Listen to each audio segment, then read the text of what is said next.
Welcome to Sewing Anastasia, and today we are going to be talking about the ham. And this video is a part of my ironing series. There'll be links down below in the description for the other videos. And if you're wondering why is it called a ham, well, it's because it looks like a ham you buy at a grocery store. For real, I did not just make that up. The ham is great for ironing things that have a slight curve to them. One thing I want to get across in all these ironing videos is that if you've just been using your ironing board with your iron, you're probably having a pretty difficult time ironing certain areas. And that's when things like this ham come in handy to really help you iron and get a professional looking garment. Today I'm going to go over ironing a dart, the top of a sleeve, and a princess line using your ham.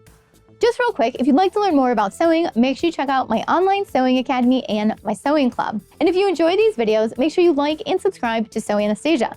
Now, back to the ham. You're gonna notice I have two hams here. This big one's from the 70s. It's got this fun wool on the outside. This other one's brand new, and it's got a cotton flannel on the outside. And if I turn them over, this one here is a cotton canvas, and this one here is a cotton twill. First thing I'm gonna go over ironing on the ham is a dart, just a regular old dart. You can find a dart in your bodices, in your skirts, in your elbows, in your shoulders.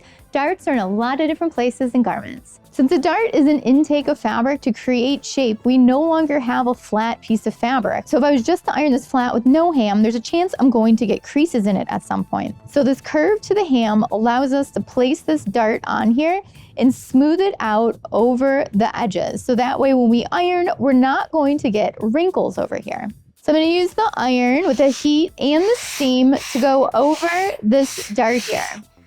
And you're gonna notice that it doesn't put any creases in the sides of the fabric.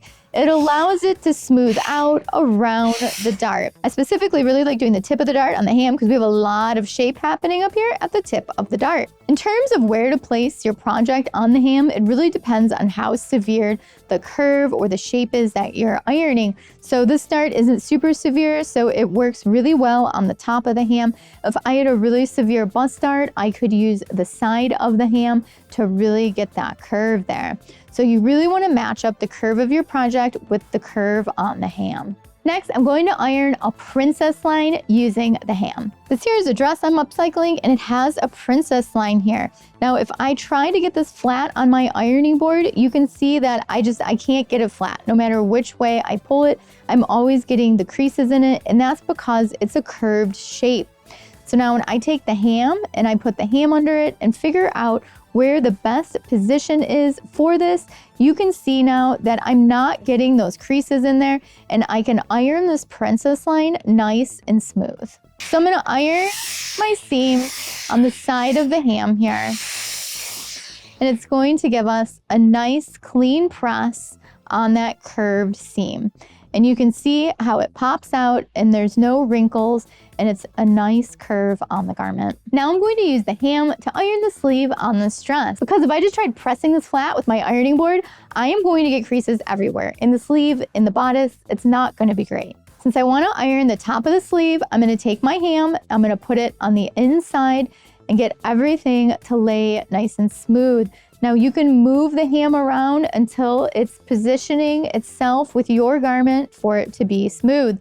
So now I can just iron the pleats in the top of the sleeve here and not worry about creating creases anywhere else in my garment. So now we have a nice press here at the top of my sleeve. And we created that using the ham. And you probably noticed for that sleeve, I used the smaller ham. So having a few different sizes is really helpful, so that way you can fit the curve of the ham to your specific project. And you probably noticed when I was ironing, I used this Plaid Side, and that's because it holds onto the steam and the heat longer, releasing wrinkles from heavier fabric with tougher wrinkles. That's right, it helps us release those wrinkles. And the other side is for thinner, more delicate fabrics. It does not hold onto the heat and the steam as much as the wool side. Wasn't ironing with a ham so cool? It made such a difference in our projects.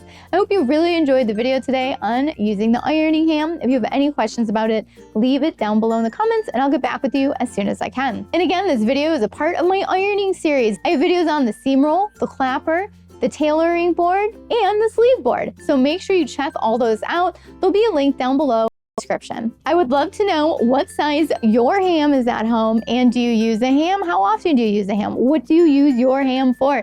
leave it down below in the comments because I'm sure everyone would love to hear about it. Thanks so much for watching Sewing Anastasia today. If you enjoyed the video, make sure you hit the like button and leave a comment down below. And if you really like these videos, well, make sure you subscribe to Sewing Anastasia. And if you're already a subscriber, well, thank you so much for watching today. These videos are for you guys. And don't forget, I have sewing classes in person here in Chicago, Illinois, and online. So make sure you check those out as well. There's links down below in the description. And have you heard of the sewing club I have? Well, if you haven't, make sure you check out that link down below too. Thanks so much for watching today. Bye.